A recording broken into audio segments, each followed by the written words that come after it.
Semillas de liturgia, abusos litúrgicos, 2 álbumes de Semillas para la Vida sobre temas litúrgicos, 35 audios diferentes, 4 horas de duración, prácticamente un curso sobre Sagrada Liturgia impartido por tu servidor Mauricio Pérez. Descárgalos en nuestro sitio semillasparalavida.org o desde nuestra tienda en Facebook. Medita, aprende, apasionate por nuestra fe.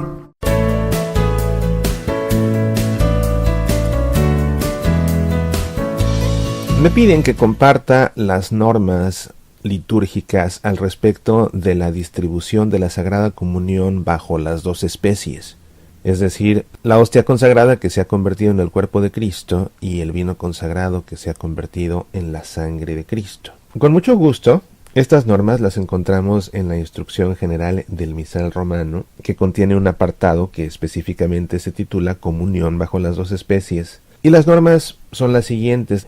Cuando se distribuye la comunión bajo las 2 especies, el diácono, como de costumbre, sirve con el cáliz, o en su ausencia, un presbítero, o también un acólito ritualmente instituido, ojo, no un monaguillo, un acólito ritualmente instituido, u otro ministro extraordinario de la Sagrada Comunión, o un fiel a quien en caso de necesidad se le confía este ministerio ad actum para esta ocasión. Lo que quizás quede de la sangre de Cristo es bebido en el altar por el sacerdote o por el diácono o por el acólito ritualmente instituido, quien sirvió con el cáliz y que también purifica, seca y arregla los vasos sagrados de la manera acostumbrada. A los fieles que quizás quieran comulgar solo bajo la especie de pan, déseles la Sagrada Comunión de esta forma. Es decir, cuando se distribuye la comunión bajo las 2 especies, no es obligatorio comulgar bajo las 2 especies. Se puede comulgar únicamente recibiendo la hostia.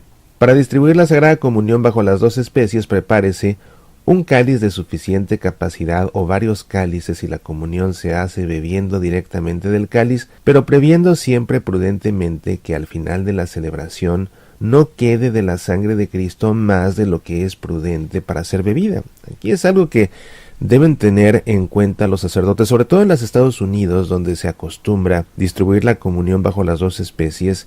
Es tristemente muy común que el sacerdote consagra mucho más vino del debido, y la consecuencia es que cuando comulga la última persona, el cáliz todavía está a medio llenar, y usualmente son varios cálices los que se emplean para distribuir la comunión, y de pronto se encuentra uno con que hay 4 cálices o 6 cálices a medio llenar.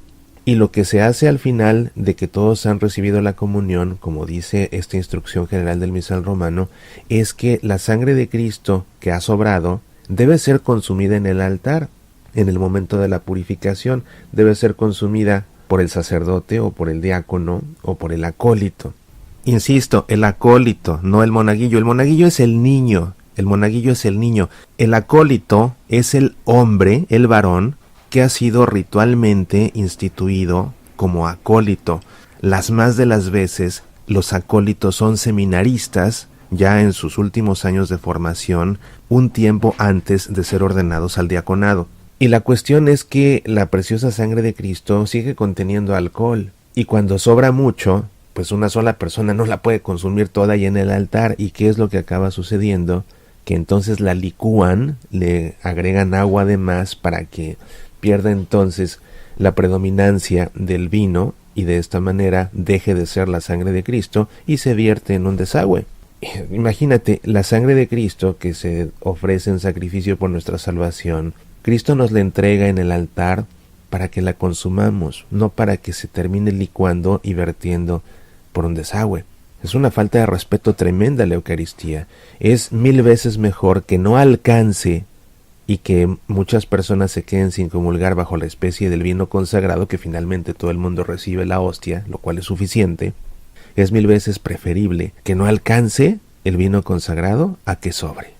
Dice la Instrucción General del Misal Romano que si la comunión bajo las 2 especies se hace por intinción, es decir, cuando se remoja la hostia en el cáliz, las hostias no sean demasiado delgadas ni demasiado pequeñas, sino de un espesor mayor que el de costumbre, para que las hostias mojadas en parte con la sangre del Señor puedan ser cómodamente distribuidas. Realmente la manera más recomendable de distribuir la comunión bajo las dos especies es bajo la forma de intinción.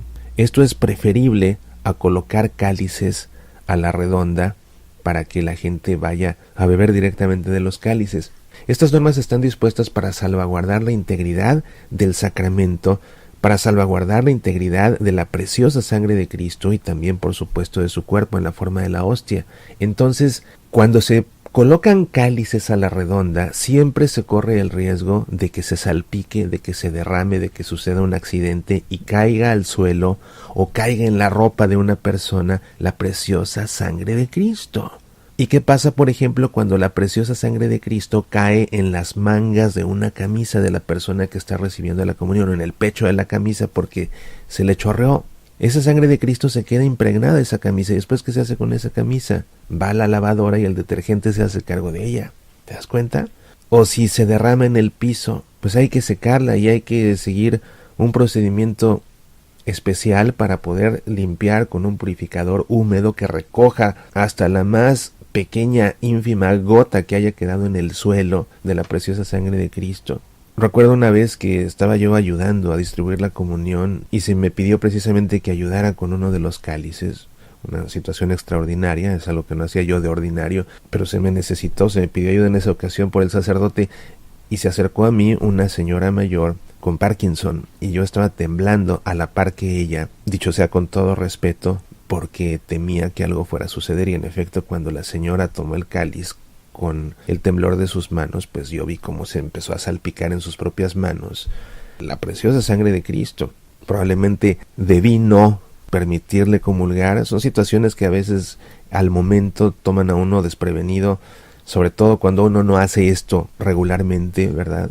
Porque considero que un ministro extraordinario de la comunión, legítimamente constituido y que ha sido entrenado para manejar estas situaciones, pues en estos casos no debe permitir a una persona o debe asistirla de una manera especial para evitar que se salpique la preciosa sangre de Cristo. Entrenamiento que no tenía yo porque, insisto, lo estaba haciendo ad actum para esta ocasión, una ocasión extraordinariamente necesaria, como dice esta instrucción general del misal romano. De manera que para prevenir todo esto, la manera preferible de distribuir la comunión bajo las dos especies es la intinción.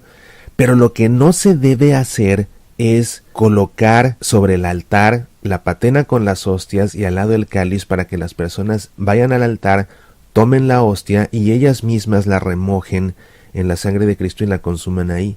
Eso no se debe hacer porque la Eucaristía no está para ser tomada, está para ser recibida. Entonces nadie puede tomar la hostia, tiene todo el mundo que recibirla. Y mucho menos lo que se debe hacer es que el sacerdote da la hostia en la mano a la persona y la persona camina hacia alguien que tiene el cáliz para ella misma remojar la hostia. No, como se hace la intinción correctamente, y no solo correctamente, sino como lo prescriben las normas, es que el sacerdote mismo moja la hostia en el cáliz, la aproxima a la boca de la persona que va a comulgar siempre, insisto, siempre, con la patena de la comunión debajo, custodiando para que cualquier gota que caiga en esa patena.